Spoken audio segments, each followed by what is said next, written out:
Fumble through! Fumble through! Fumble through! Fumble through! Fumbling through, fumbling through. Fumbling through, fumbling through. Fumbling through! Well, what have we here? It's the boys from Fumble Through. Fumble Through. A podcast so dastardly we dare not give it utterance. What is going down, my good people around the table? I have been looking forward to getting us together all week. This is cheaper than a therapist, and you understand my vague weirdities. So I think I can speak to us all when I say we have a heap of stuff going on in our lives, and taking some time out for some dice rolling healing is amazing. But before we get that, Lindsay. Follow us on Facebook, Twitter, and Instagram. I've been hearing lots and studying lots about social media lately. And one of the things everyone tells us we should be doing at the moment in social media to be successful is, I know this is a big one for you, Luke. Posting. TikTok.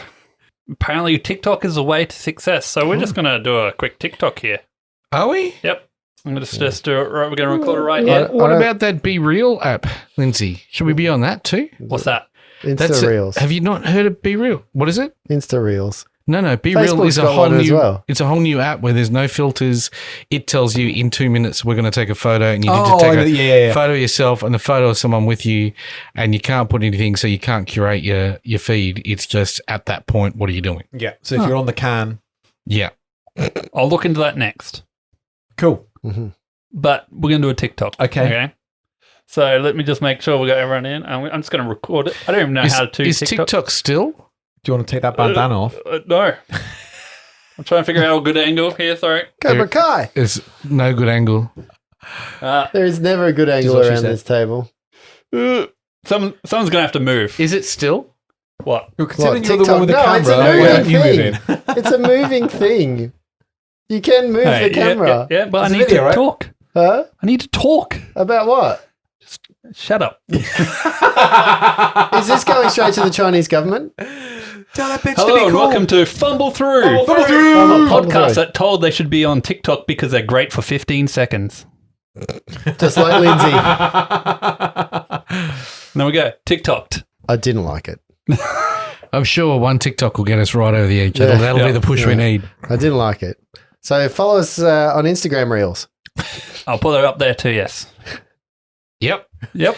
Good work, Lindsay. Facebook, Insta, and Twitter is where we do most of our work. You know, I'm we are told- not moving to TikTok. As the millennial, I got to try these things out, you know. Right. Yeah.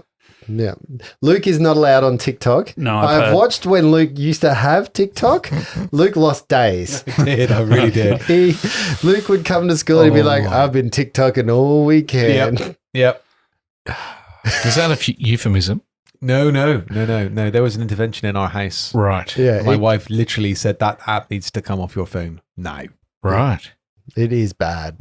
Okay. It is. It really is. You Oh, go in a hole. Yeah, I get in Facebook holes all the time. Oh, it's bad. this is even worse. Because TikTok feeds to Facebook as well. Yeah. Like Oh, Insta yeah, of course. feeds to Facebook. Yeah. You just get the videos and you're like, all right, I'm just swiping through. Oh, was it? Oh, There's some great. these guys again. Some great content producers on that. There are some really talented, funny people on there. A lot of it's just thirst traps and madness, but there are some fantastic people on there. I agree. I can't believe they did that in this video. It's like, what do they do? Don't. It's my favorite thing when people describe TikTok videos, Instagram Reels, and YouTube videos to me. It's my favorite. It's like, oh, you're talking like it's the 90s and we all watched the same TV show last night. That doesn't happen anymore. We don't get to go around a cooler and discuss last night's episode of Ally McBeal. Kind of like when you were telling us about one of your characters from D&D from about 10 years ago. Oh, yeah, we don't talk about. You never tell D&D stories. They're the worst. It's like You live them. Yeah, that's right. I recently. You've always got to say it in the first person. yeah. So I was slaying a dragon last night. I recently reacquainted myself with free-to-air TV because I only stream stuff.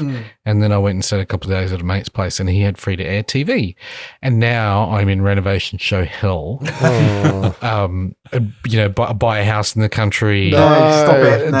Dick and Angel, Strawbridge. No, it'd be okay if I actually thought the end result was worth it, but it's always these English people, and no offense, Luke, but English people's taste in houses is as bad as their dental hygiene. Fuck you.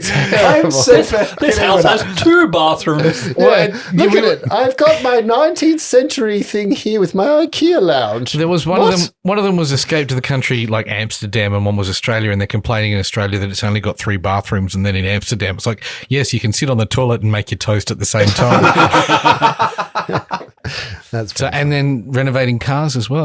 We picked up this Fiat for 3,000. I don't mind watching those. A bit of rust renovations is a bit of muscle car renos is kind of good for me. Or even I get going back to like the TikTok kind of thing as well. Is sometimes you watch people restoring old Matchbox old cars and lighters stuff. or old kitchen knives. I must say, I follow that on Instagram. Yeah, it's really like the science behind it, where they put them into those tanks with the acids current, and the acids and get all the corrosion off and stuff. Very cool. Yeah, I often watch a guy who does Matchbox cars like that. Like, will refurb old Matchbox, spray paint them, redo the plastics, like get like actual molding and mold plastic chairs and stuff. Oh wow! What about the guy that makes knives out of weird shit? Yeah, he's the. Are you talking about like the big Scottish guy who makes like the manga knives? A Japanese guy, and he literally just makes knives out of random stuff. Oh, like out of paper, and he'll just like wet and keep compressing paper with like a compressor until it's enough that he can sharpen it to cut stuff. Wow. This would be really good to smash tag on a Tuesday. I was going to put say it out in it, but none of this is linkable because I have no idea who you're talking about. No, and it cycles straight back to, isn't it great to hear people talk about what they've seen on the internet? Exactly. Yeah, this week, your daily dose of the internet.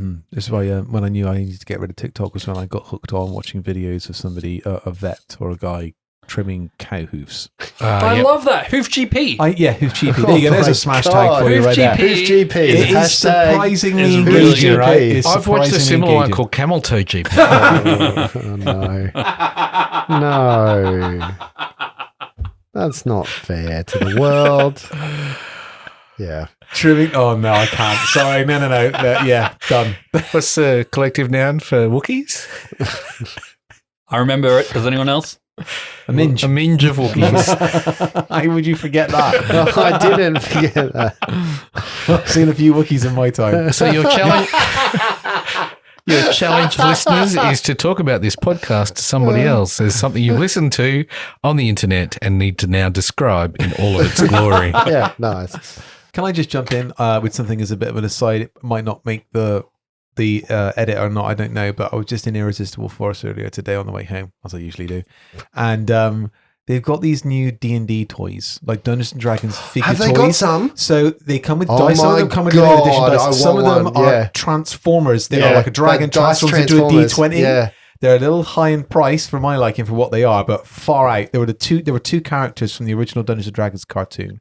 So they actually have them? He had How much are they? The guy with the bow and arrow and the lady with the pole vault. The barbarian. No. Is she a barbarian? No, the kid was a barbarian with the club. She's a monk. She's described as a gymnast. Acrobat. That's it. That's the one. They're about 35 bucks, I think. And the dice transforming dice are more like 60. I don't like those. I wasn't a big fan of that either. But what really annoyed me is like they come with one of the dice from polyhedral sets. You're like, well, clearly I've got to get the whole lot. Yeah, because some of them will come in double. So the little barbarian boy comes with Yumi. Yeah, and I think the dungeon master comes with someone else. So you get the dungeon master. They had another box set. It was $69. It was a dungeon master and the big bad guy. What's he called with the one horn? Yeah. And then there was another one which was the gelatinous blob cube that you would you put things in that are different. That's cool. Well, I'm going to go search for those. Yeah. All right, let's talk about something real though, because we are timely. Are we allowed to do 5e anymore? There's been a whole heap of stuff in the news right now. Timely, being that We're recording this. That's timely. I know. At Wizards the time of this record, smashed by the fan base. Wizards are getting smashed by the fan base, and I don't think it's just Brett's influence upon. Like it's since we started this podcast, Brett and his hatred of D&D Beyond has just infected the world. Yeah, it's like the upside when down. I don't want to play something, I make it happen. But yeah, like I mean, for those that don't know, it's all around the open game licensing. Wizards are changing the D20 open game license, which means that some of the Pathfinder games, some of our game that we've been playing will not fall under D20 Pathfinder moves. Not retrospective. There's I mean, at the time that we are recording this, there's a lot of conjecture because I haven't actually released anything official, but boy, oh boy, the backlash has been official. Yeah. Like that's what I'm talking about. Like I don't know that we can talk about the details because they're not there, but there are people, like I was having a conversation with a guy today who is like, yeah, I don't know about D&D. Like, I mean, I've just started playing it, but everybody's not on board with the way they're dealing and treating their fans and treating the people that supported them. It's just a bit evil megacorp. Look, there's a couple of ways to look at it, I think. Don't stop buying your hard books from those small retailers. They bought them. They put the money out. Always buy the books. Right? Go and buy the hardcover books. I think that's the thing. You know, our friends at Imaginary Adventures have a huge stock of D&D books and need to move them, and it will do them a huge disservice and put them out of business if you don't keep buying what's on the shelves. They'll make a call to or not to. They're part of the community. I think the other thing is the community. And the strength of the community is massive. The corporation is not going to win against a community like this. Well, incrementally it might, but... that's where I came down on it. Like, am I going to stop buying D&D? Like, you know, it takes me back to 3.5, then 4th edition. I still bought the 4th edition. I didn't love it. I turned a little sour on the whole... Like that's where the corporation started to, the feelers started to really affect things for me. And that's why I pivoted to Pathfinder because I just thought it was a better game anyway. But for me, there's a thing there that I'm like, I don't know that I will ever give up my love of D&D so much that I may not play it, but I probably would always invest a little bit of time to check it out and stuff. I'm really interested to see what all this corporation with Pathfinder, Paizo, they're all getting together to create their own open game license that they said it will be, you know, and that's going to be an interesting thing. What system's that going to look like? You know? Well, I think they're going 2E will be that. There'll be a whole heap of 2E basing that down. But isn't that still a D20 based? It is. It is. So, yeah, and that's, you know, there's got to be some changes there. So, yeah, there's a lot of conjecture. That's the thing. A lot of hearsay, a lot of opinions floating around it without too much going on. I was in a conversation with somebody the other day was saying the idea is they'll move across to the online system so that when you go into character generation, you have to pay. Yeah. That's what it's about for me. It's already doing it now. And I'm just like, I think that's for me what it is. That they're doing this, so you have to go through D&D Beyond, and you have to pay the subscription for that. So you can't get the free. Have any of you had a conversation with anyone around this, Lindsay? Not yourself. That doesn't count. Not really. Not really. No, I'm like going. Oh, can you believe this? And everyone's like, I don't know what you're talking about. Yeah, you just go to the random man on the street. Yeah. Hello, person sitting next to me on the bus. Nice pram. Have you heard about the? It's a big thing about not hating the game, but hating the player or hating the corporation behind it. Like, the game's not at fault. The corporation that owns the game is. So don't blame 5e and don't call 5e bad. The fact that the next iteration of that D&D 1, whatever that's going to be, might be stuck behind a huge paywall from a corporation's perspective is the problem. Yeah. It did make me think about it, though. Like, if they make this a thing, right, how are people going to get around it? Do you just not talk about the rules when you play the game on a podcast? It's not going to stop anyone from playing the game. And the majority of people play the game, right? But if you're doing, like, I know it's mainly... Well, you practically do that with 5e anyway, can't you? Yeah. And then what you're saying is like you could do it without even sitting making a dice roll obvious. If that's what you mean. But that's for podcasts, right? But say like modules. I'm like, why do they target it towards a specific game system? Why are people like making these modules? Why don't they just go, this is your storyline, this is hard, medium, Because it wouldn't work. You would have to, as a GM, you want to pick up a module and have it all there for you. It's got to sit in a when world. you can't go, your characters now need to make some type of observation check because it's going to be called a perception check or a spot check or whatever the world is or whatever the thing you're playing. And I think someone wants to just pick it up. And I get the idea that you're saying that they should just pick it up in the stories there, but there's some minor subtle nuance that comes with rule sets around a character, here's my big bad. Now design it yourself.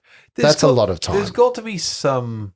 I mean, you can't copyright a term like perception check, right? How can you copyright a common used term? No, you can proper nouns. You can copyright. That's about it. I don't think they can copyright. Yeah, because that's why they want to differentiate from a market perspective. Yeah. So like Games Workshop changed the entire name of their paint range so they could copyright it, and so they had to go out of their way to make sure that they could copyright it. Whereas a lot of the terms that they use in D&D, I think there are some D&D specific animals bugbears, big bees, and But let's not forget that this isn't about the players. The majority of people will play the game and pick it up and play it. It's about the people that make money out of it that will hurt. Now, I'm not saying that we shouldn't worry about them. They're absolutely fundamental for the players to connect locally and have that community that makes sense. But it's going to be the people that put out modules, the people that do the artwork, the people that do podcasts and digital outcomes that will have to figure out a way around it, and then the market will play. The market will play at that. Isn't that the sting that people are feeling though? Because it is the companies like Paizo who used to publish Dungeon and Dragon magazine, who published all these modules. It's the third party, the Green Ronins, the DM Dave, all of those guys who are actually lifting 5e to the lofty heights in which it's risen to. Like it's on the backs of some of that stuff. Sure, but what will happen then is 5e will atrophy down into one of the common players because it can't get the monopoly that it does. With Paizo, a big second player, it will be a lot of small players and a broader field of opportunity. You'll play more Kids on Bikes. You'll play more, Dark Heresy. You'll play more of the other games because there won't be a monopoly from one big corporation because they've screwed the market. The market will turn away from them and it will even the playing field. And that's what I don't know that is actually going to happen. I've seen they you will think survive. people will still keep paying for D&D? It's called Dungeons and Dragons. What you just talked about then, Brett, is that the kind of thing that happened when 4th edition came out? Everyone went and found other things, and that Shit was a space system. Oh, look, Paizo. Other systems managed to populate fantastic. the gap. But there were still people that stayed with 4th edition. There were still people that went, there'll still always be people that stick to it. I played Dungeons and Dragons, but even when I first started playing, there were heaps of gaming systems out there. There were D10 systems, there was the White Wolves, there was GURPS, there was a whole heap. So there's always been role-playing systems out there.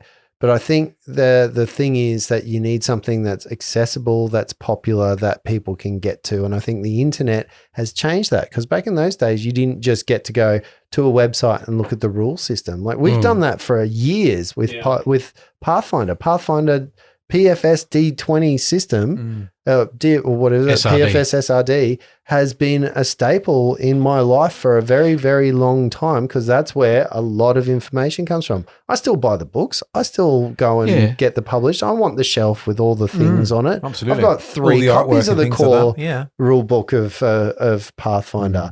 Luke's is almost untouched. Pristine. Mint, you might say. Mint. The spine doesn't even have a crack on it. And I would be the same with 5e, except they lost me at 4th edition and I don't like the game. Yeah. So I don't buy that stuff. I buy minis because I like the minis and I use them in my other games. I buy the tiles. I buy things that are functional for me. But I'm not going to fill my bookshelf up with 5e stuff because I don't like the game system. Yeah. I do like other game systems and I would buy that stuff. And I appreciate that things like, when Pathfinder came out, PC Gen was a free opportunity to make a character and had all the rules in there, and it was a bit broken, but it was excellent to kind of find your way in. I think we just get more of that stuff. There'll be a whole heap of people on Patreon or, buy me a coffee, putting out stuff that helps you play the game. Yeah. And that stuff's already there. It's just it might get a bit more popular. Yeah. There's always going to be people that follow the mainstream and follow even the most evil people. There's always going to be people that follow that because it's easier or it's, I think if more of the pie can go to the small to medium sector, that will be better for the industry. I think if they put it behind a paywall, they're going to lose people though. Yeah, but they'll go somewhere else. A paywall though, but there's there's alternative. It's not the only thing. There are other people making free stuff that supports it that you can go with, and still play it. But it's a big discussion. I would love to hear what people think about it. Like I know that, Shock Horror, we do record these in advance, but I'd love to hear when this comes out what people are thinking and where it's at, because I'm sure it's probably going to develop more in that time, and hear what people's thoughts are. Does it tarnish your love of the game? Does it tarnish your love of the company? Does it make you want to move entirely to some other game system? Isn't this all just brought about because they've got a new CEO?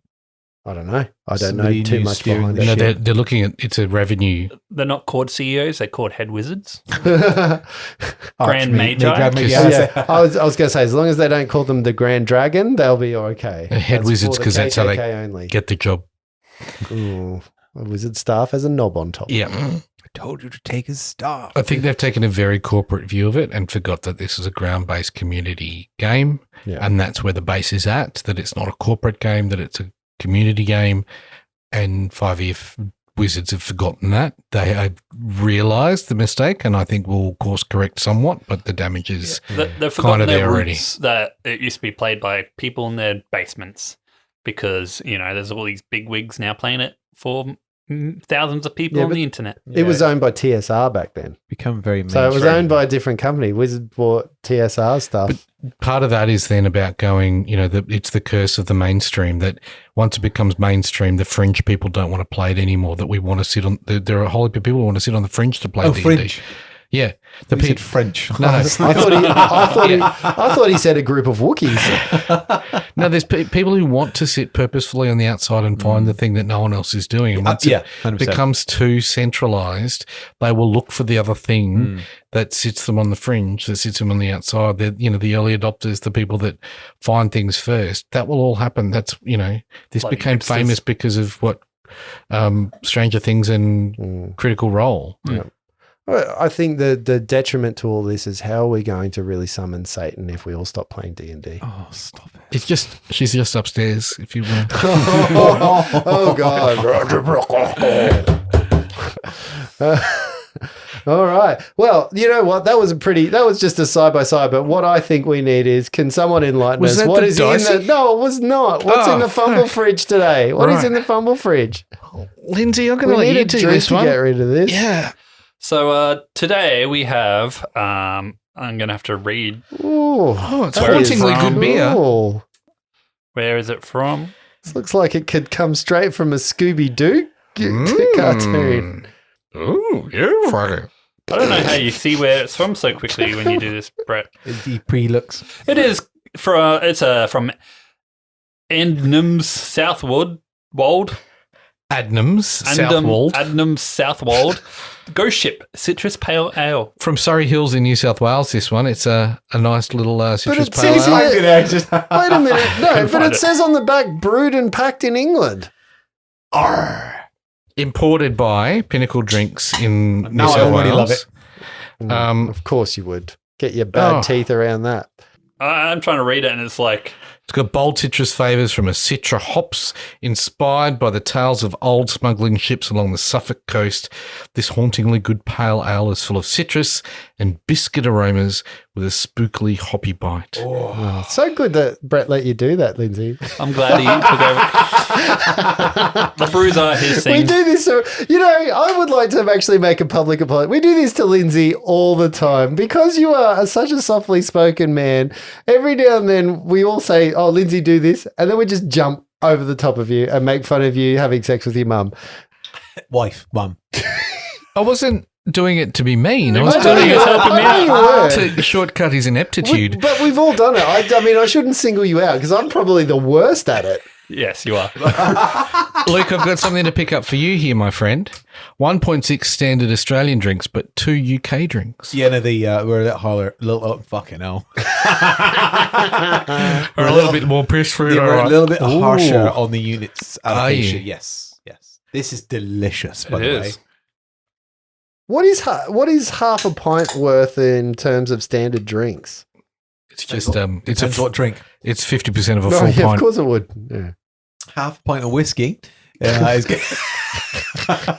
Do they sell whiskey in half pints? Because It comes in pints. Yeah, I love your country a lot more now. Half a pint of icicle. That is epic. Hey, would anyone like to describe it before I taste it? Because It tastes like beer. It's quite light. It is citrusy, as it says. Tastes like lemons and biscotti. Oh, biscotti. It does have a little bit of a. It's a very, I think it's got a mild citrus flavor. It's not like some pale ales that I've had that are really very citrus. The color's orange. It's a lovely dark. It's not isn't clear. that good, right? Oh, that is actually a beer that I could drink need to warm start too. scoring these, I think. I don't want to. Because it would... As in like, good, very good, would go back again kind of thing. I think we do. When we drink them, we go, oh yeah, I'd have that again. But I don't think I've repeated There's a single one yet. Well, there's one where we went, no, we'd never have this again. There was one. That was the Homer, wasn't it? Mm-hmm. Well, thank you for this, Lindsay. It's a nice little drop. And I like how it comes in a UK-sized can. No worries. It's slightly bigger than the Australian cans. 440 mils rather than 375. Yeah, but that's not unusual sized.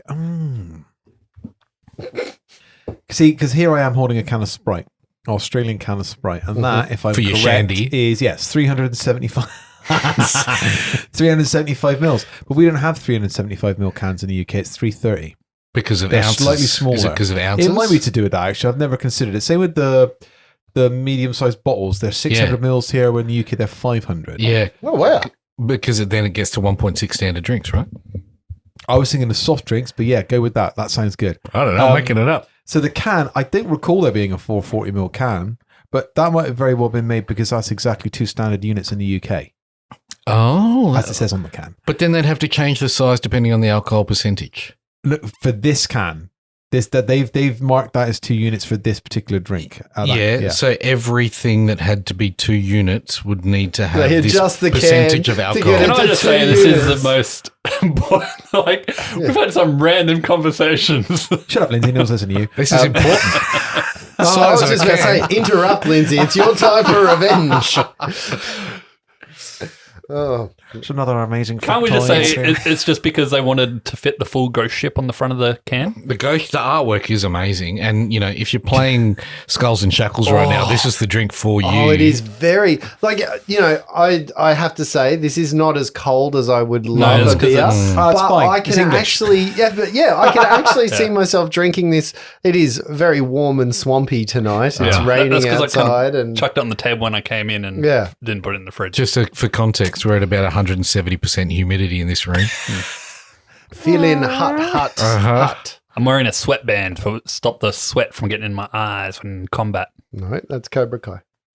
Yep. You just want to be Hawk from Cobra Kai. I thought the sweatbands were more elasticated, kind of like these wristbands you get on tennis players. That's just Yeah, That's just that a Terry bandana. Taylor. No, that's Fine, just a a bandana handkerchief. then. It's That's just a a handkerchief. kerchief. Yeah. Kerchief, yeah. A bandana. He's Bandana. He's joined a Guns N' Roses tribute band. He's gonna. God, He drives a do your hog. axle sway. He drives a hog. All right. So, Are you doing it? He's going to do it. He's been coughing it today.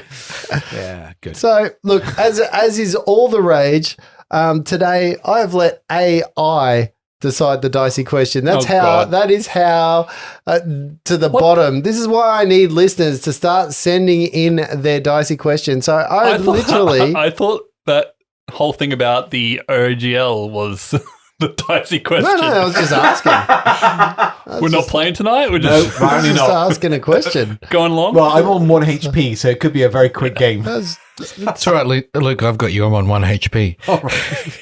So my question is, AI asks you guys, and this is what Chatbot has in store for us.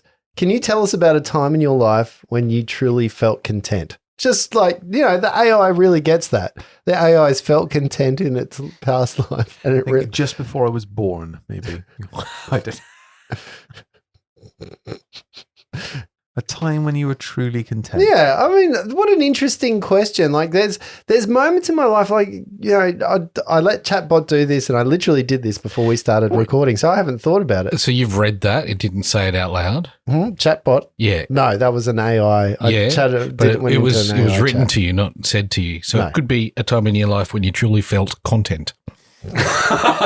Incontinent. Yeah. Go on, give me some times. Like, okay. So this is going to sound bad. Before I had kids, there was a moment. Yeah, there we go. I think we're probably all going to start there. Done. There was a moment where we had just kind of found out that we were having our first kid, and everything was good. Like, I was where I was going. I was where I wanted to be in my job. Mm-hmm. We had a baby on the way. I was happily married and all that kind of stuff. Mm-hmm. And I was in this like happily married. Sorry. Then Mum got older. The minute she got that healthcare card. What about you, Justin?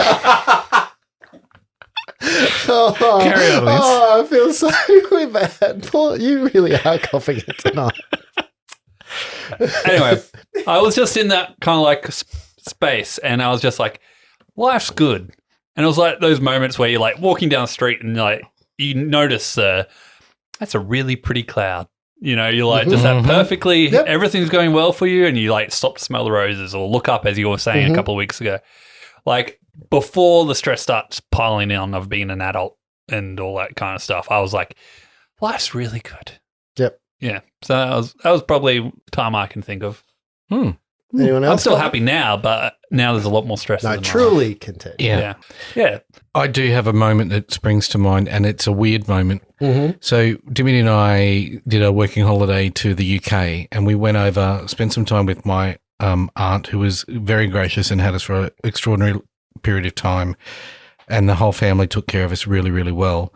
And then we moved to London, just the two of us, and we got a flat in a suburb that there was a mosque across the road, and police cars looking at the mosque. This was around 9/11 time.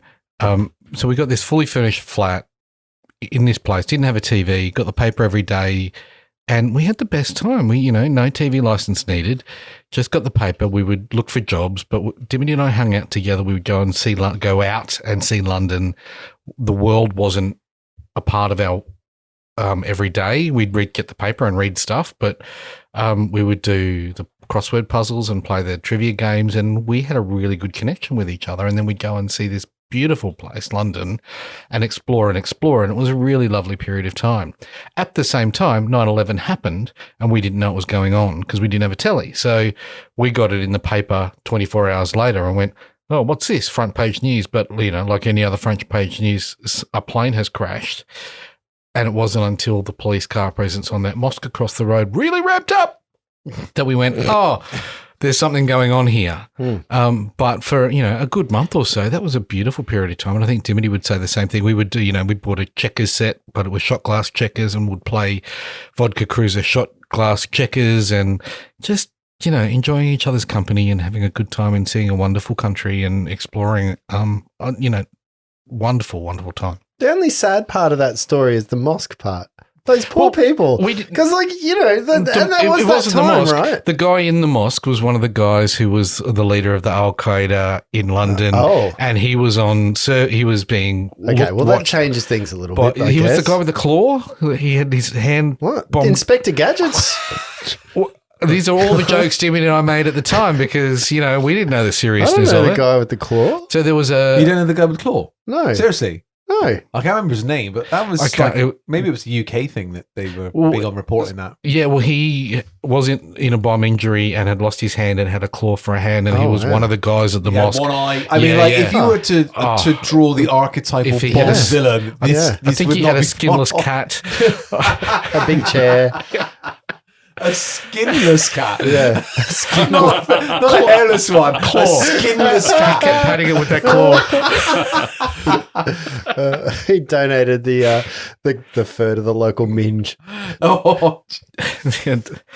But yeah, we had a lovely time. Like both of us would say that was a really beautiful time in our lives, and there were no real worries. We didn't have jobs. Yeah. We had no money. We had nothing really. Isn't that the best part of that though? And it wasn't a furnished place. We went to Argos and furnished the place for like 300 quid. Old Argos. Right. So it wasn't about having things. It was having time with someone. And I think that was a fundamental for me. What about you, Luke? So, I mean, been lots of times, I think, where I've been content, but the one that springs to mind as we've been having this conversation was truly content? Yeah, the last time we went back to the UK, we had looked at possibly having a stop off at Paris on the way, and then we were like, we can't afford that, so we ended up scrapping the idea. It just so happens though, we stopped in Paris for a connecting flight onto Birmingham on that particular trip back to the UK, and that year there was a heavy snowfall in the UK, and they had to shut down Birmingham Airport, which meant we got stuck in Paris Airport. Wow. Now, as a result of that, we ended up, I mean, this part of it was incredibly stressful, being put into a hotel and getting baggage and all that was just the most horrific experience I've ever had in my life. But on the flip side of that was we got to have 2 days in Paris. That's amazing. Paid for by the insurance. Yeah, that's really cool. So, and the airport as well. So, we did the Louvre and all that sort of stuff, and I think it was the second day we were coming back from the Louvre, and we walked through part of Paris, and we decided to stop for a drink. The kids were exhausted, and we were just in this Parisian kind of like licensed cafe, really beautiful, low key, nice like kind of dim light, and the kids fell asleep in there, and me and Sarah just basically had a drink each, and we're just chatting away just how fortunate we'd been to be able to get this experience, even though we planned it and then decided against it because we couldn't afford it, and then got it anyway. Serendipity happens. Yeah. And just being like, this is amazing that we've had this experience and the kids have had this experience, and it was that her maiden name, Dippity? Serendipity. Yeah, that's your wife's name. Dippity. Oh my God, there's a podcast there. Serendipity. Serendipity. It's a police drama. What about you then, Justin? Wait. Oh, hold on. If you ruin this lovely moment, you cheapen this, yeah. My last time I'm fully content is right before I come or something. I'm walking out. No, I was going to be serious. Hang on a second, Justin. Have you ever been truly happy? Truly happy. Yeah. Look, there are multiple moments that come to my mind. I think number one. You were alone, right? You're going to be alone. Yeah. Number one is that that a couple of weeks ago I talked about. I'm content when I do a number one. At the end of that, when I'm incontinent. Justin's content when he finds out that his $5 bottle of wine actually tastes nice. Never happens. It's about 4 glasses in. Everything tastes great then, right? Yeah. Well, one of the moments that really comes to life is the other day I talked about when I slowed down. I'm in the middle of the beautiful, not Paris, but Brisbane city, looking up, just chilling out, middle of the day, just loving life. It's a gorgeous city. Just looking up, just being slow. Everybody's moving around me. I was really aware of the hustle and bustle around me, and here I am just going, I have the privilege of taking my time right now. I've got 2 other ones that really come to mind. First, when I was in my early, all of these were when I was adulting. So I think there is something to do with, I guess, freedom and responsibility and feeling accomplished. There's an accomplishment. So I think when I first bought my house, this was around the time Brett went to England. All my friends went to England post-university. I bought a house and I became an adult. Very early in my life. But on the flip side of that, though, I was working in restaurants at the time. So I was a restaurant manager and I was working nighttime. So my wife and I didn't see each other. So literally we had one night a week where we would see each other because she would go to work before I woke up. I would leave for work and then I'd come home after she was in bed. So it was only the the hospitality weekend, which is usually Monday, Tuesday, that we would have some time together. And that's what made for a very happy marriage. It did. But during that time, on those Monday, Tuesdays especially, everybody else I knew was working. Yeah. Everyone else I knew had gone and used their degree to get their actual jobs, and I was still doing this job that, to this day, I hated it when I finished, but my God, I had so much fun, and it suited me to a T. It was night work. I got to stay up as late as I wanted. It was a really good time, but I used to go by myself every Tuesday to the movies, and I would sit in a movie, and I remember quite clearly going to see the movie U-Boat 571, and I was alone in a cinema. I put up 3 seats. I lay down across the seats. I sat there, and then I distinctly remember this moment. There was a moment where I'm getting tingles thinking of it. There's a moment when a submarine blows up, and John Bon Jovi's in that movie, and the hatch of the submarine. You can see John Bon Jovi at the end of the table right now. In his headband. The hatch of the submarine flies and takes John Bon Jovi's head off. And I remember lying there laughing like maniacally in the middle of this cinema, just going, no one else is here. Like, this is so good. Like, I've had that experience one other time where I was alone. Well, I wasn't alone. There was a friend of mine. Hang on, before you move off that moment. Yeah. So your first moment of truly content is alone in a dark cinema as John Bon Jovi's dying. Well, probably. But no, just that realization that I'm here and I've got this space, because I truly do love movies and I love the cinema. I love the going to the cinema is a real thing for me. And you could blend that with masturbating because that's your second love. In the cinema. But I miss like, in Brisbane City, we used to have this really grand old cinema that isn't there anymore. It is beautiful. It had big chandeliers, had the popcorn smell. It was just ingrained. It had the stucco kind of roofs. It was so nice. And I remember going there as a kid and thinking, this is the world that I want to be part of. This is where the last action hero starts, that kind of stuff. But going there, but this was a moment where I realized, I'm in the cinema alone on a Tuesday when everybody else is stuck in their 9-to-5 grind, and this is my life. I've got time. And the last one that I can think of is I went camping at Girraween, which is in northern New South Wales. It was in the middle of winter. That was in my head. As he tells this story, I am going to die on the spot. But that's not it. It wasn't me relieving myself in the woods. That is not a story we share on podcast. You were there to hear that one. I'm not the only one that had that going. Hashtag 2 logs, right? Yeah. Oh, you suck. And a river. Yeah, 2 logs and a river. I wrote it. But that's the sequel to Serendipity. But I distinctly remember waking up in the morning after it's -5 degrees overnight in a tent. It was freezing. I felt quite warm because we were really prepared. But I woke up in the tent, the lights shining down. I was comfortable. I was warm. I was surrounded. And I just remember just sitting there going, I'm just going to lie here for 2 minutes and just enjoy this moment. I couldn't, it's just a plastic tent all around me. Couldn't see anything nice. But just remember that feeling of absolute bliss, just going, I'm relaxed, I'm happy with the world, I feel at one with nature, I feel connected to those around me. So it was that's probably the latest one, and that was post kids. There is those moments, and I find like even the one I'm thinking of with those serendipity moments where you realize you're fully happy are really quick. Like it's moments. You have to take the time. Yeah, there is another one I had where we just moved into our first house. It was a super stressful time because we were trying to paint everything, get everything ready. Great time in your life, though. And there was this time, like I knew I had a lot to do, and so I got up early and I made a coffee. I'm just sitting on my front steps because we had no furniture in the house, so I'm just sitting on my front steps drinking a coffee.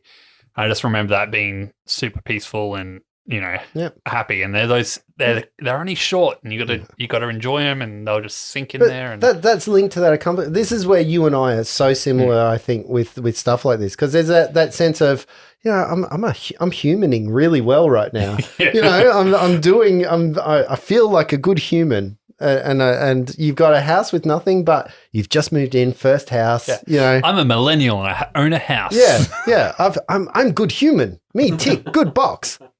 That kind of stuff. So yeah, look, can I just say, for something that came with something that doesn't have a history or a heart, that was a pretty good question by the AI. It's a good question, but please support all the live artists and live people who are trying to make a living. Don't go to the AIs for your the artist had to ask the question. Yeah. I had to word a question to get that.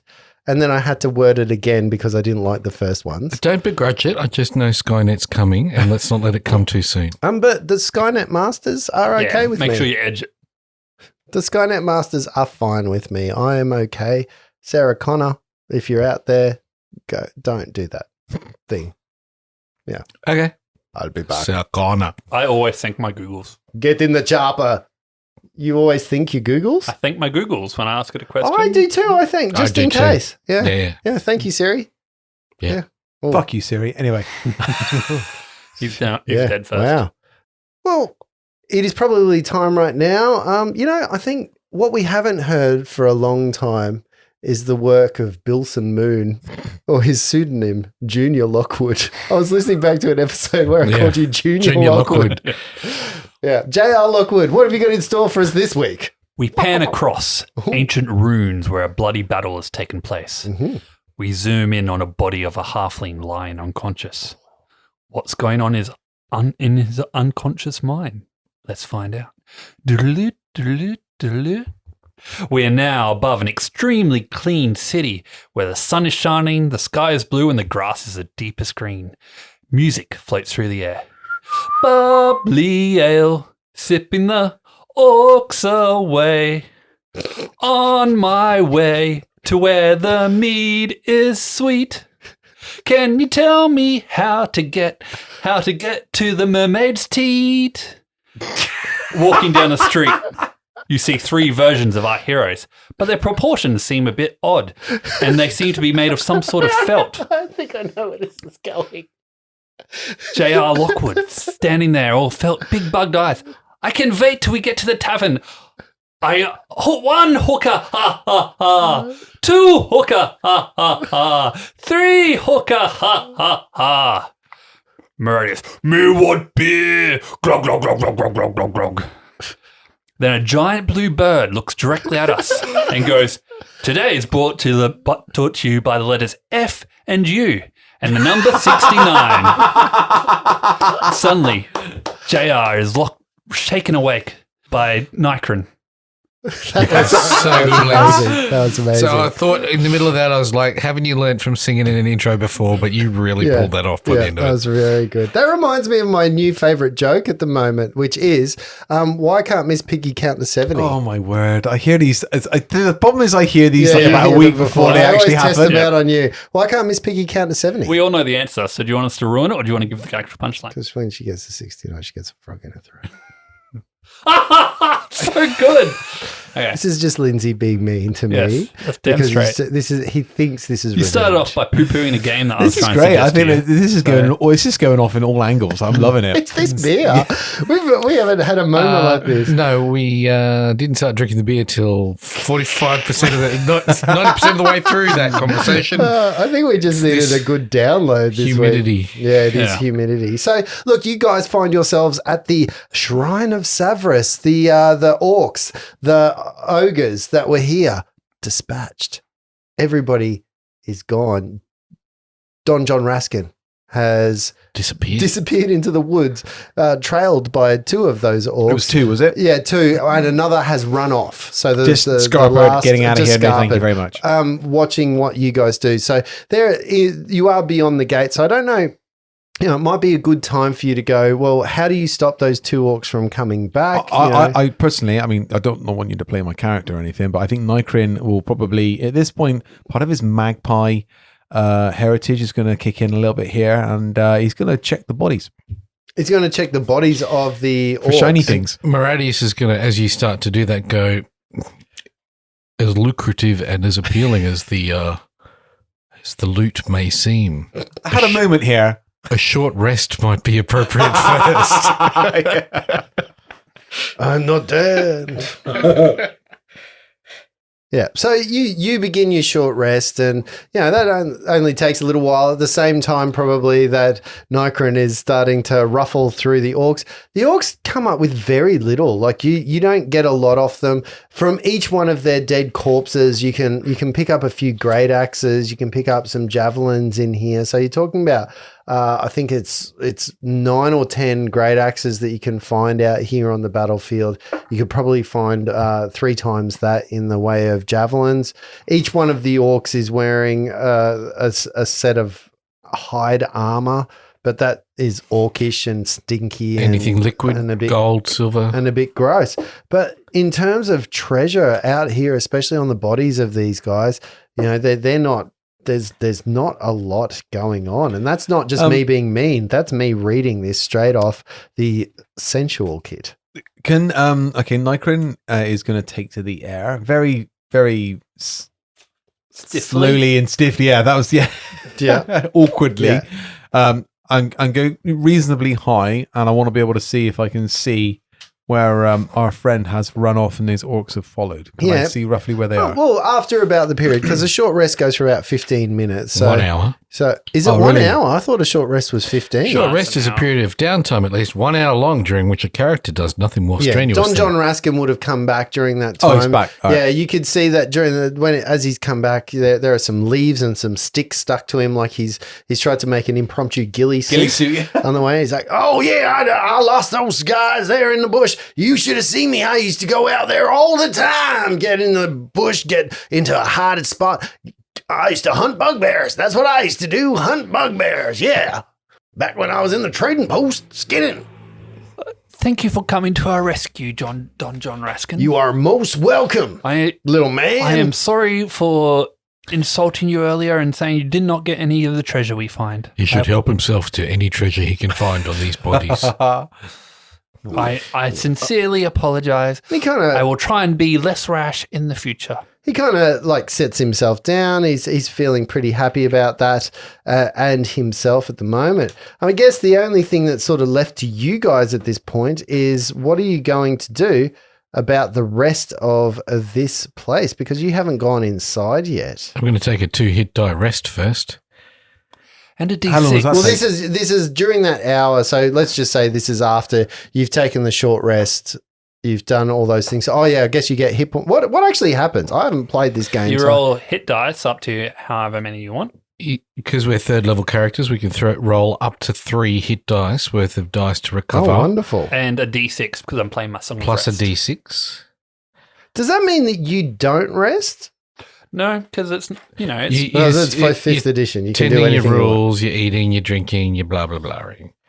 So I'm doing 2 hit dice, which is this is a short rest, yeah. Short rest, 2d12 plus 6 plus the 6 for Lindsay. That's a 2 and a 10. Okay, that's 12 plus 6 is 18 plus another 6 gets me back to full. Okay, perfect. I'm all good. All right. What about you, Nikron? You are going to roll some hit dice? Do you need to roll, or are you healed up? You can probably do this too, JL. Yeah, I'm trying to do it on... What? I have. Oh, what'd you get? I regained 17 hit points. Oh, wow.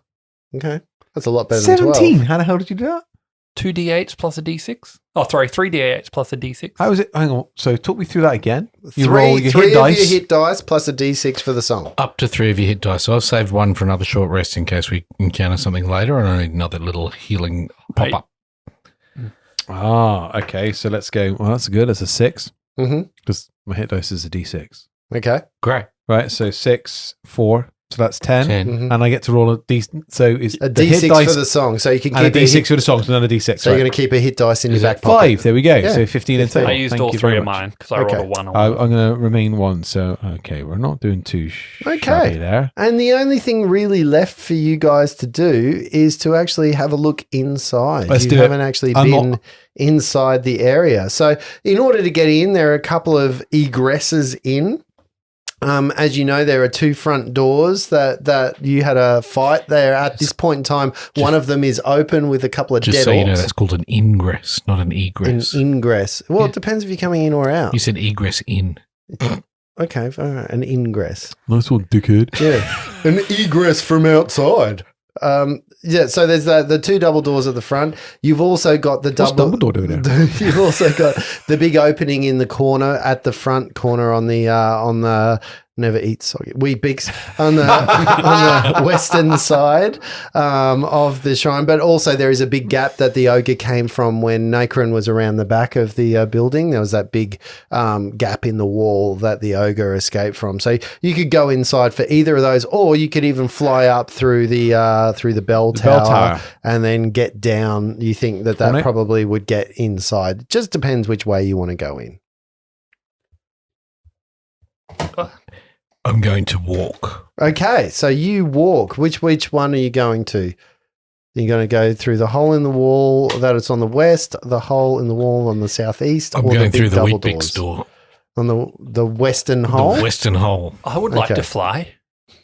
I have not that opportunity, and in fact, I don't know that I would like it. Okay. In this area. Can I follow? Yep. I'll follow you in. I assumed you were all going. Yes, okay, we're all good. going. Yeah. Don John, would you like I to come really with us? hope you are. Otherwise, it's going to make it very hard for me to do what I'm doing. Yes, Don John will come. Yeah, look, I'm going to hold up the rear. That's what I'm going to do. I'm really going to watch for those two orcs coming back to us. So you walk into this room. It is lit in here. Even though orcs have dark vision, there are lights that have been lit during the day just to make it a little less gloomy. What you find in here is 6 beds with moldy mattresses. You see the shattered remains of a wooden table with 6 chairs that are in broken conditions. 1 or 2 of them are still good enough that somebody could probably sit on with a bit of solidness. I smash the chairs. The rest of them would be broken.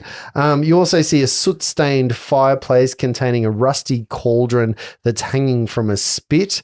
And obviously there's the wall that you came through. You also see a set of double doors straight to a single door straight to the east. So just to recap, we are supposed to be clearing this out for the rat guys, right? So that we can get back to the... I wonder if these were the orcs that displaced the rats from their first home. Yes, I believe so, yes. That's my theory. I mean, we originally came here from treasure because we heard a story about gold, but these do seem like the ones that I think it's how they both live in the same place, the treasure and the rats. So I reckon we get the treasure. We think this is the were-rats' home. Yes. I reckon we get the treasure and then we tell the rats. Right. Mm-hmm. Okay, let's keep looking. Okay, you move in through the door. So you start heading east through the single door into what would be the main chamber. The immediate thing that you see in here is the 2 double doors from the front. So you know that this is the main chamber. Rows of crumbling pillars support the 40-foot high vaulted ceiling of this hall. Humanoid bones litter the dusty floor, and a 10-foot square hole in the ceiling leads through a vertical tunnel into the belfry. No rope hangs from the bell, which appears to be made of some kind of old metal. It's of a dark color, even from where you can see it from here. The belfry can be reached from outside, I guess, if you want to climb up or fly up or whatever, and all that kind of stuff. So there's nothing else in here other than the crumbled pillars. There are 2 doors. A double door that leads to the south and a single door that leads to the east a little bit more. Did you want to check the bell, my good friend with the feathers? Indeed, I can check the bell. No, it's not made of seeds. How do you know? Oh God, we've lost I haven't seen it yet. He's found a giant seed bell. Don't destroy my hope. Just stand under that hole while Nacron goes up, will you? Just keep an eye on him, looking up as he flies. So I'll go up very sheepishly, I would imagine. How big is the tower? Like dimensions, width and... Oh, it's 10 foot by 10 foot. Oh, okay, so it's big enough for me to... Yeah, easy for you to fly up. Yeah. So let's do that then. Okay, and you fly up into... So obviously the belfry has open sides, allowing the bell to ring out around the entire town. What isn't there obviously is the big rope, and the big dongle thing that goes inside the bell seems to have gone. The bell itself is hung up, as we talked about already, by big giant iron kind of links, rather than a rope that you could move down. You think you could probably probably cut those if you had the right tools to get the bell down, if that's what you wanted. But while I'm up there, can I see the horizon? And it's yeah. I mean, while you're up there, you can't. It's not a better view than you've flown higher than this. But I can still see a view, can I? Yeah, you can still see out around the take a open moment area. To take it in and serenity. Serenity now. Necron, I wonder while you're up there if you are truly content. Pardon? I couldn't hear you up here. He's got the message stone. Oh, yeah. Well, one of us does. Anytime he talks to you when you're flying, he's using the message stone. Yeah, what are you doing? I'll come back down. There's nothing interesting out there. Okay. What is your passive perception, just so that I know? It's good. What is it? 10. It's good. It is 10, actually, yeah. I remember that from one of the most recent episodes. Yeah. You see just in the distance of the dragon? The trees. No dragon. But you do see some birds that sort of fly up, like a couple of things. Something's disturbed them off in the distance just from where you are. But you think maybe the orcs, maybe something else. Who knows what that could be. The distance? Oh, a long way, like hundreds of feet. Hundreds. Worm sign. What does Nikron consider birds? Like normal birds? Oh, cousins. Are they like really dumb Lovers. people? Like Peppa No, Pig. it's like you consider marmoset monkeys, I guess. Touche, Luke. Touche. I don't think I've ever considered marmoset monkeys. I'm Well, just trying to maybe see what I'm you considering should. now. I'm just processing that thought now. Yeah. So you come back down the belfry. Are you free? And you get into the main area. Okay. You can either go east or south. Let's go east. All right. You go into the eastern. So this is the room with the giant hole in the southernmost wall that the ogre came out of to hurt big hurts on Nikron. Did I say east? I meant south. We're east now. We did It was dead. We It's did very it. dead. It is very dead. Don't I forget. know, but I mean, there's just a room with a hole in it, right? Well, But we won't know until we look. I'll go in. Nikron goes in against his better judgment. at one point you think that this was a kitchen, but everything that's in here has been destroyed. Parts of the wall have been collapsed. This of everything that you've seen in this entire temple, this room probably is the worst worn of all of them. Like you can see a lot of decay and collapse, and while it's still structurally integral, like it still can hold up stuff, this is probably the worst of all the rooms. Okay. Yep. And to the south? To the south. 6 stone pillars brace the vaulted ceiling of this temple, the floor of which is buried under a thick layer of dust. Also covered in dust are 4 humanoid skeletons in tattered priestly vestments, lying near the stone altar situated in an alcove under 4 narrow windows. Carved into the front of the altar is a humanoid eye. When you say humanoid skeletons, can I identify what kind of race? Humans. Humanoid. Have they been here some time? They're skeletons? Great. I think so. Well played. Touche, Justin. Touche. Mr. Don John Raskin, Oh, yeah. Well, yeah. How can I help? do you have any ability to look for traps? With my eyes. Can you do that? All right. Where would you like me to look for traps? Well, this room seems fairly untouched compared to the other rooms. I would have thought, being that these ogres would eat anything that they might have been using, would have stolen these bones for like food or soup or, bongos or toothpicks, or I have no idea, but they seem fairly unmolested. The dust is also not disturbed on the floor. All right. So he takes a couple of steps forward and he stops almost immediately, and you can see him, a weird look over his face. Like he's usually pretty brash and pretty confident in his own abilities, and you see a brief micro expression of doubt come over him. He looks at his arm, and you can see the hairs on the back of his arm are standing up, and he's like, I don't think there's something normal in here. Don John. Seems like Why this does area the floor move? this area might be bathed in magic of some sort. Oh, can I do that? It feels uneasy. Nikron? Yeah. I'm on it. Thank you. Jeez, he kills a couple of dozen orcs and he's top bird. Julius. Yes. What's it like Top brand. What's it like to have hair on your arms that tells you if there's magic about? I mean, I have never had hair on my arms do that. I can't do anything about that. I've used up my spell slots at this point to do detect magic, I'm afraid. Come on, Nikron. You said that you were on it. Then get to it. We're waiting. What? Jeez. Where Lindsay gets spoken over, JR is like, fuck you. Yeah. I cast Mage Hand and slap Lindsay's character in the face. 5 pounds of force. Nikron, are you able to solve this one? Not at this time. I need a long rest, I'm afraid. Okay. And then Maradius just walks across the floor. Okay, yeah. Shortcutting the bullshittery.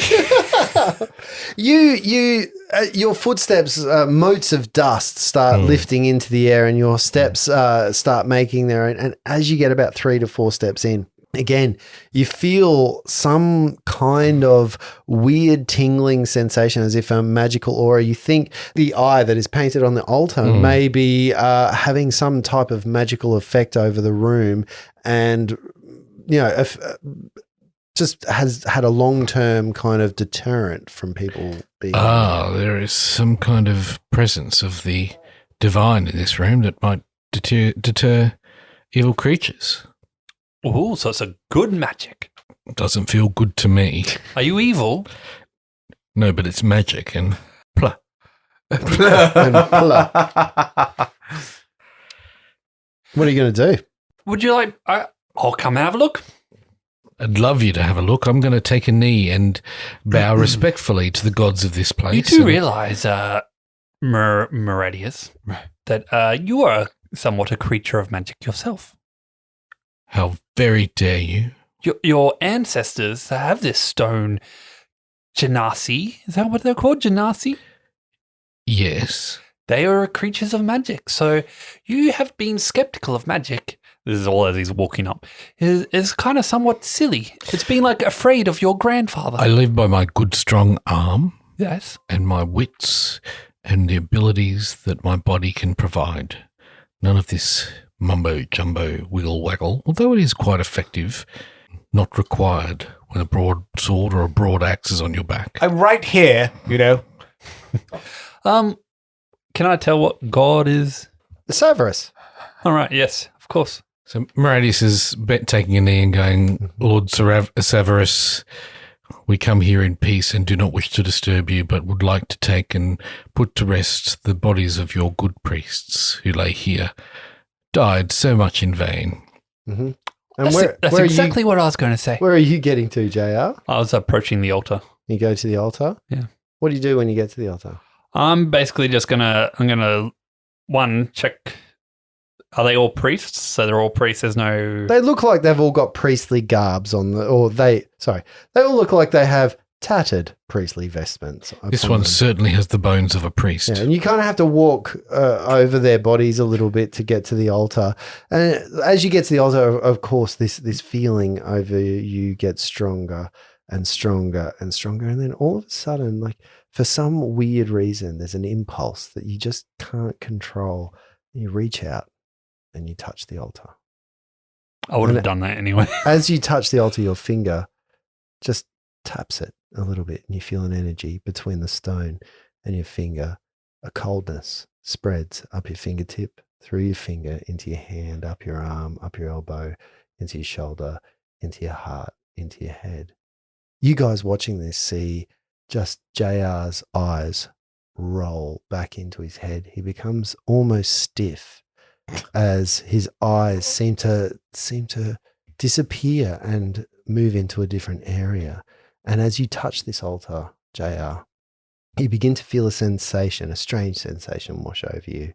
Your vision blurs and the wall of the temple around you seems to almost fade away. You feel a weightlessness, as if you're rising up through the roof of the temple into the sky above, which is rainy and miserable and almost lightning. As you break through the roof, you find yourself ascending higher and higher until you reach the top of a snowy mountain peak. The wind is whipping through your hair and the cold stings your face.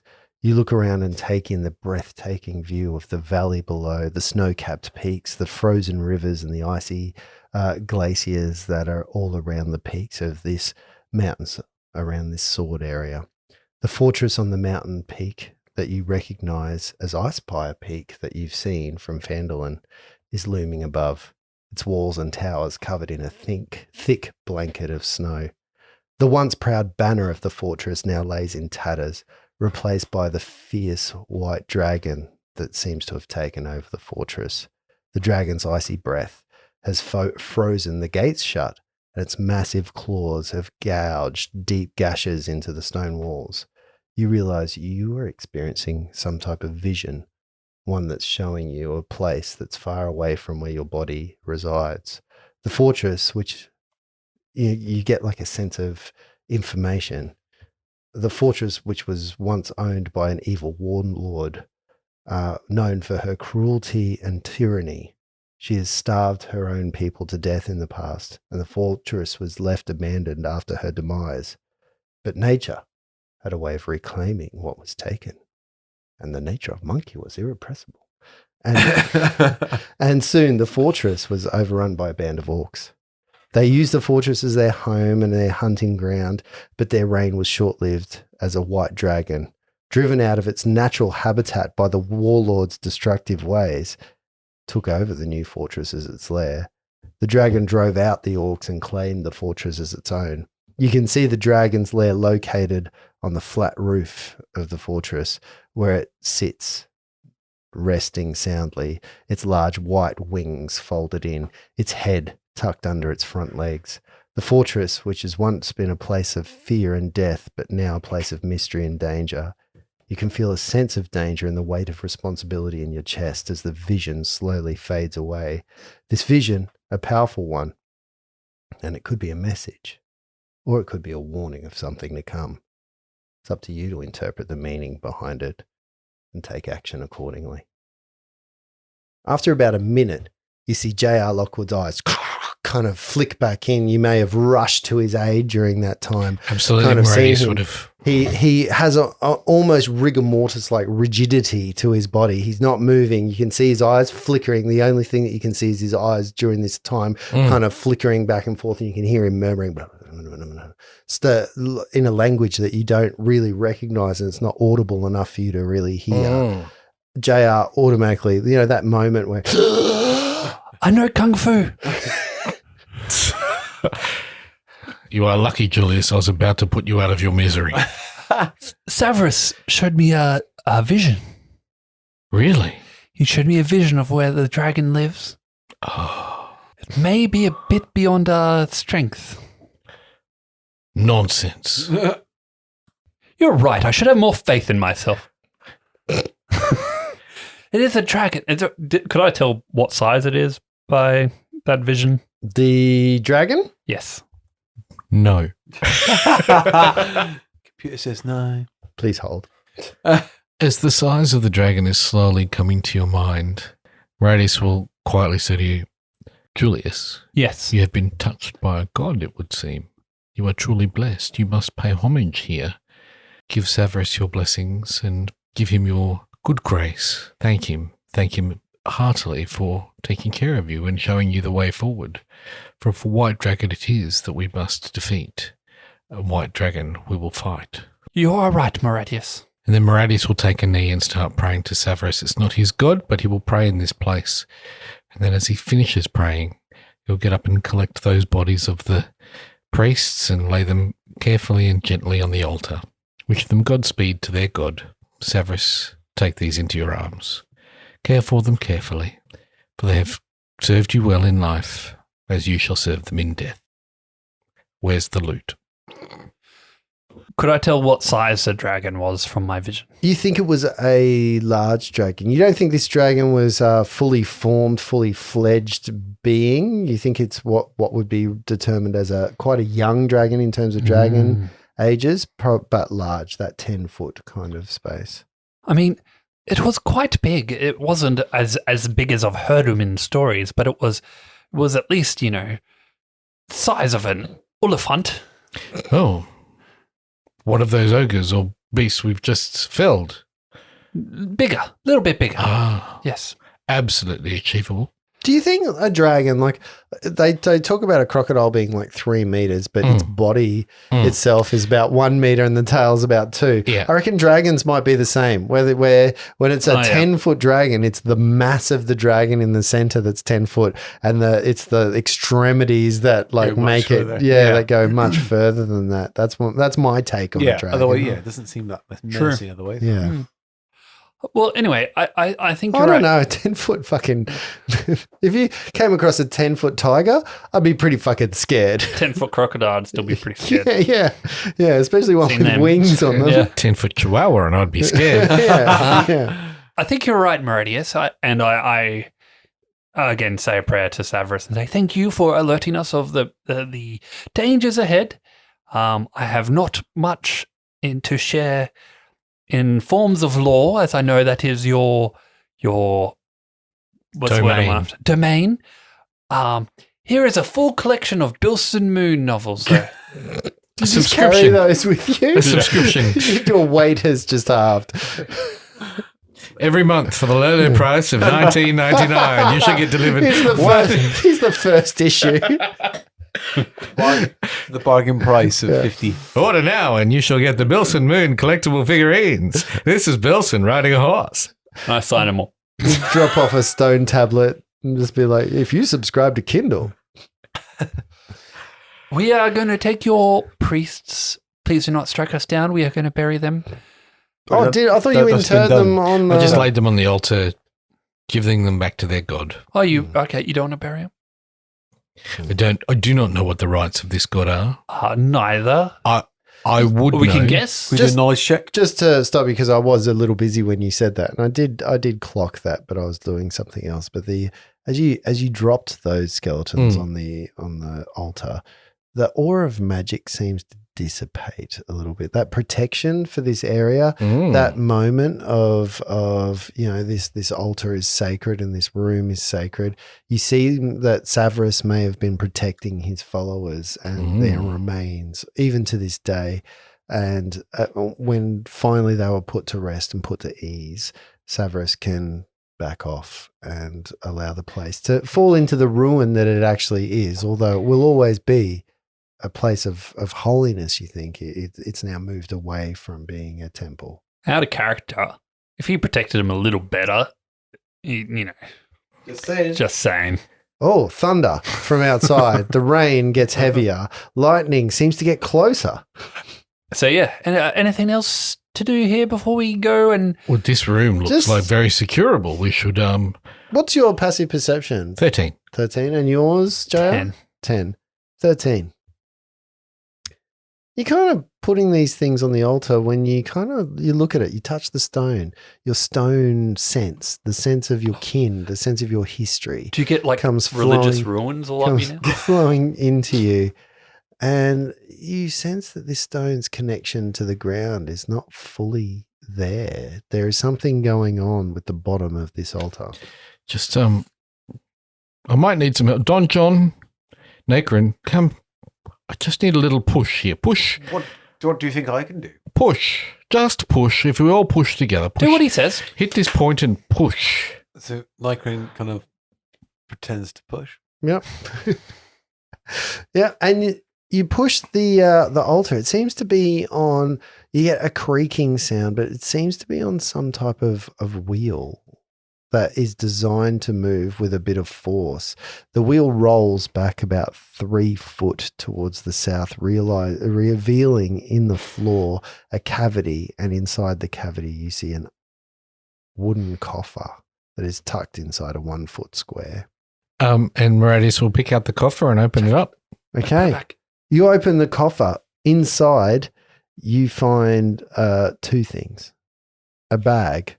Opening the bag, you find inside 57, the other way around, 57 GP. And you also find... That's 57 things we found then, really. And you also find a key. A key? Yeah, key. A weird-looking key. Made of? I'm going to do an investigation check on the key. Do you want any help? Maybe 11. I can't be bothered to help you. It's beneath me.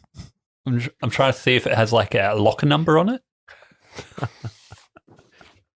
You examined the key and worked into the head of it, much like the show Lock and Key. There is a question mark that has been worked into the head of this key. And you can see, even as you're looking at it, you know, the other side, not the bit that you turn, but the bit that goes inside the keyhole. Even as you're looking at it, you can see that it seems to shift a little bit. Like there's an ethereal quality to the little prongs that come out to it, that you look at it once and it looks one shape, and you look back at it and it's a different shape, and then you look back and it's on two sides, and it seems to be ever shifting. Radis will pass it off immediately, not wanting to touch this. I'll hold magical. that, thank you. The 57 GP, however, he will put in his pack as the pack mule. Mm-hmm. You have found what is called a mystery key. A mystery key? Yeah, and I would have gotten away with it too if it wasn't actually for a D&D item? Yep. Oh, right. So actually, can I tell what it does? Do you have a detect magic or any way to... I don't even know how you identify magic items in this. It's 5e, you just know. Yeah, I'm assuming it's just an Arcana check. Do it. Arcana? Sure, I'll have a crack at that. It's what I'm... Nykron, check out this key. I'll let you go first. Ooh, shiny. 16 on an Arcana check. I already know what it is. I'm just throwing you a bone. 45, 50, 55, 57 gold pieces. John. Yep. Oh, yep. Here's your 12 gold pieces. Well, you're not exactly sure what this does, and its exact, I rolled a 21. Its exact properties. All right. What you do get an idea. You think you still need an identify spell in order to identify exactly I need to the rest properties before I can do that. of what this is. But you think it's got something to do with unlocking locks. Funny that. But not just one lock. You know, a key is usually specifically determined to a single lock. You think this might be somewhat of a skeleton key? We could use this to get into the mayor's house and finally get him out, and then we get 50 gold from the tavern keeper. So I'll start securing this area. It looks like a good enough place as any to spend the night and heal up before we head off tomorrow. You know what else it looks like as good a time as any? To stop for the night. We'll see you guys next time. Beer's wearing off. It does look like that's the key to the situation. Ooh. We got the key. We got the key. The secret. Do we have the secret? Yeah. To a better place. To another, yeah. Can we turn it around? I don't know. No, not sure. He's the key holder. And the gatekeeper. And the gatekeeper.